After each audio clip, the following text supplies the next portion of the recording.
doctor was called in for an urgent surgery. He answered the call as soon as he could, changed his clothes, and went directly to the hospital. Before entering the surgery block, he found the boy's father patient in the hall, waiting for the doctor. When he saw him, the father started yelling, "Why did you take all this time to come? Don't you know that my son's life is in danger? Don't you have any sense of responsibility?"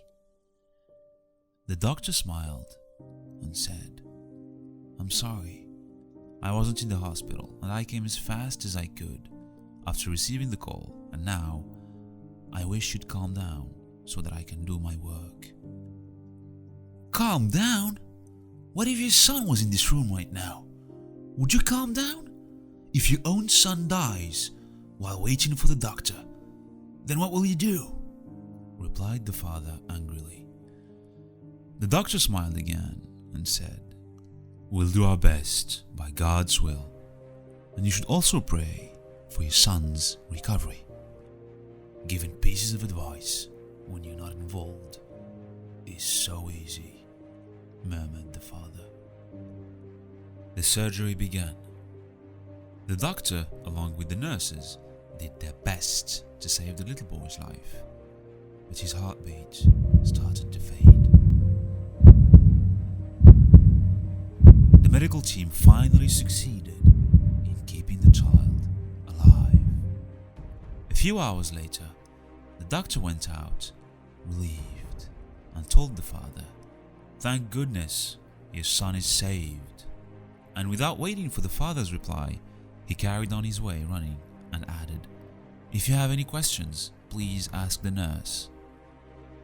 When seeing the nurse, minutes after the doctor left, the father commented, "Why is he so arrogant? He couldn't wait a few minutes so that I could ask him about my son's state of health." The nurse, tears coming down her face, answered, "His son died yesterday in a road accident. He was at the burial when we called him in for your son's surgery. And now that he saved your son's life, he left, running to finish his son's burial." Moral of the story: when under pressure or stress, we tend to judge so fast and so wrong almost everything around us, making things way more complicated and unhealthier for us and our surroundings. Try to take a step back, breathe, pray and hope for the best, then let go of what you can't control. Every thought and every word can work for you or against you.